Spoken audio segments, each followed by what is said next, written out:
Tissues is the 13th episode of season 6 of Everybody Loves Raymond. This is directed by Zaks, and as always, there will be spoilers from now as I go through the episode chronologically and share some thoughts. And I really enjoyed this one. There's one scene in particular that's rather brilliant, and it starts off establishing that there are ants in the kitchen at Debra and Ray's. So Debra decides she doesn't want to cook in the kitchen tonight. She wants to take the kids out to a restaurant, and Ray says no.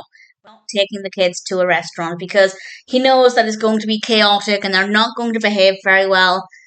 And then they go to a restaurant. Debra makes the final decision and they come back in, and it's very clear that they are exhausted. The kids have obviously run them ragged. They haven't been on their best behaviour.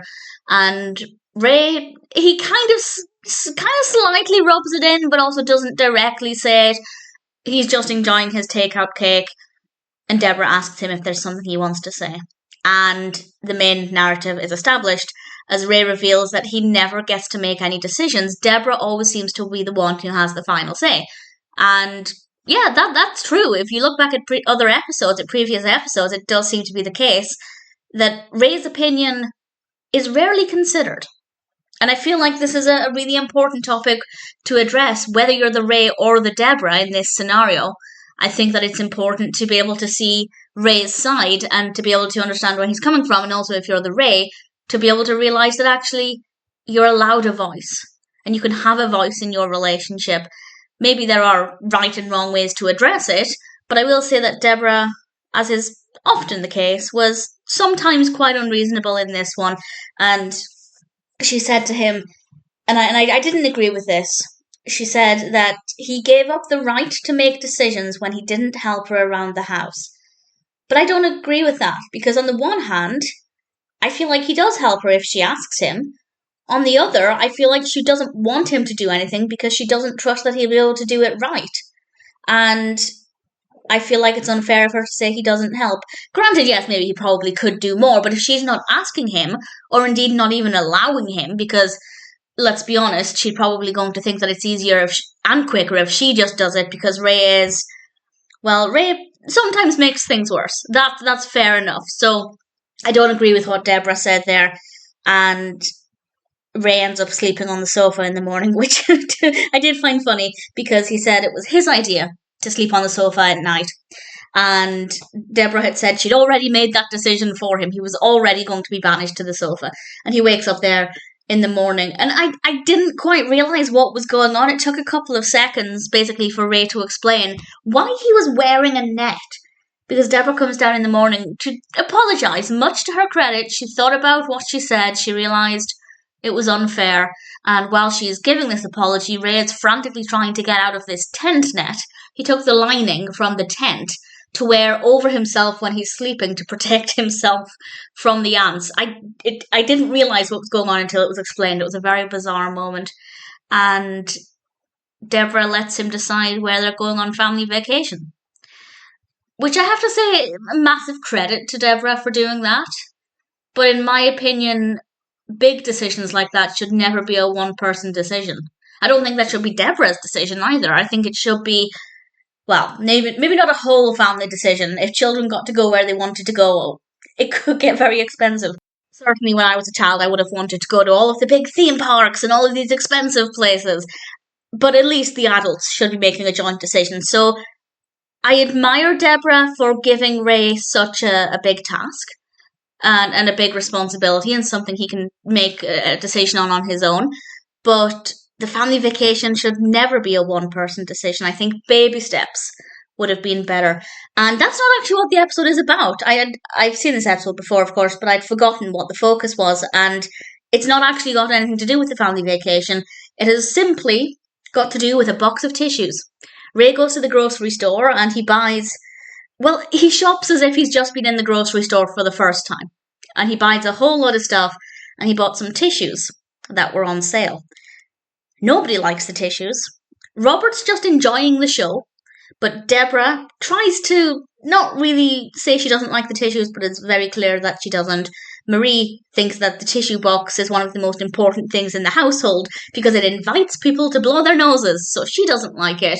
And Frank doesn't like it because the tissues have got oil or something in them or moisturiser, and I'm with Frank on that one.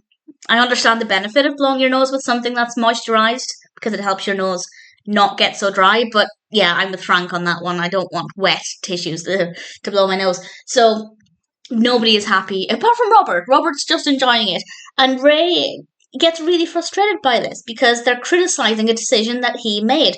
Even though I think their feedback is valid, well, Maurice's maybe a little extreme, but their opinions are valid. They are, I guess, valid reasons for not liking the tissues. They're not just not liking them because Ray picked them, but at the same time, if you make a decision and everybody criticizes it, it's not great. On the one hand, it's just a box of tissues, not a big deal. But then we could say the same thing to the others, because they were thinking that Ray was making such a big deal out of these box of tissues. Why are you getting upset that nobody likes your decision about tissues? But let's flip it around. Why is everybody so critical of the decision Ray made? Now, again, I think Frank had a valid point, but if they're just a box of tissues, why can't you just say, okay, this is what you've chosen, that's fine. And Debra said it's okay, when I next go shopping, I'll get the ones I usually get, which I feel like she should have just thought that. Because let's face it, that's probably what's going to happen. She shouldn't have said it out loud.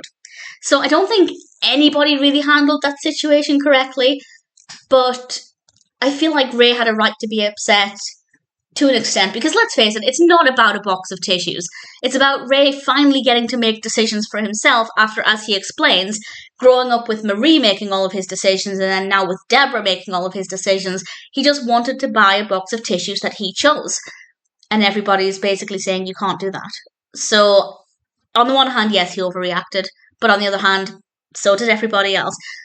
I will say, though, Debra did refer to his emotions as a freak out, which basically counteracts all of the sensitivity she was trying to display. She was trying to say it's okay, they're just tissues, they'll be fine for now. Not the most tactful, but she was trying. She was really trying. And then she referred to it as a freak out. No, Debra, this is a genuine display of emotion after years of having his own preferences suppressed. And it's not the first time Debra's been unreasonable. So I didn't like that moment, and it kind of undid all of the nice things that she tried to do. But then Ray flips things around. And this is the scene that I just thought was so fabulously executed. Ray is on the phone, and he's put his tissues on the counter. He goes outside to look at the weather, comes back in, and we, the viewer, and the audience's reaction to this was very funny. Almost funnier than the scene unfolding, because obviously they're reacting to things that Ray can't see, and that in itself was quite entertaining. But we as well, the viewer at home, could see the fire spreading across the kitchen counter. And just the way Ray kind of froze when he came back in, and then panicked, and then he ran outside to get the garden hose. And this is significant because earlier on in the episode, Debra had said that the garden hose is going back to the store because it's too short. Which, I mean, fair enough. If Ray was supposed to get one of a certain length and he didn't, that's fair enough. And he comes in with his garden hose that barely goes halfway across the living room. It's not reaching the kitchen at all. And Debra comes downstairs and sees the flames, of course, and just so swiftly, so beautifully executed, she goes towards the kitchen, grabs the fire extinguisher from the cabinet, puts the fire out, and it was just so brilliantly executed. And the audience's reaction to that as well was wonderful. The audience is great, and I love sitcoms that have live studio audiences. I kind of not necessarily tune them out, because I feel like the laughter is there and it does help us find things even funnier, but I'm not necessarily consciously paying attention to how the audiences are reacting unless it stands out. Certainly with Raymond, maybe with Cheers I do a little bit more, but with Raymond not so much. But with this one, I loved, they really added something brilliant to this, and Debra's response was just fabulous. And the end of the episode is Debra looking through a booklet of drape samples, because Ray didn't like those drapes, and well, they kind of got a bit burnt, so Debra is now choosing the drapes. Which I feel like, let's not just completely undo all of the work we've done. Ray made an accident. It could happen to anybody. Yes, he took his eye off the ball, but we can't say that nobody else would do the same thing. It unfolded in a matter of seconds. So absolutely Debra's allowed to be irritated, but surely Ray can help pick out some drapes. Maybe he has some good thoughts. Either way, it's a good episode. I think there are some really great lessons here. Maybe at the very end, some of those lessons are kind of undone, because it does seem like we've just completely taking any responsibility from Ray again. But at the end of the day, I imagine there are most couples where one person is more likely to make most of the decisions. But I feel like, well, it absolutely should be more of an even split. I think there are some great lessons here. Personal highlights would have to be how the kitchen scene unfolded. I just thought that was very, very well executed, very funny, very dramatic. And I guess the dialogue surrounding the tissues, the rate at which everybody had their say, again, very, very well written, very, very well done, very thought-provoking episode. And needless to say, I think Tissues is a brilliant episode of Everybody Loves Raymond.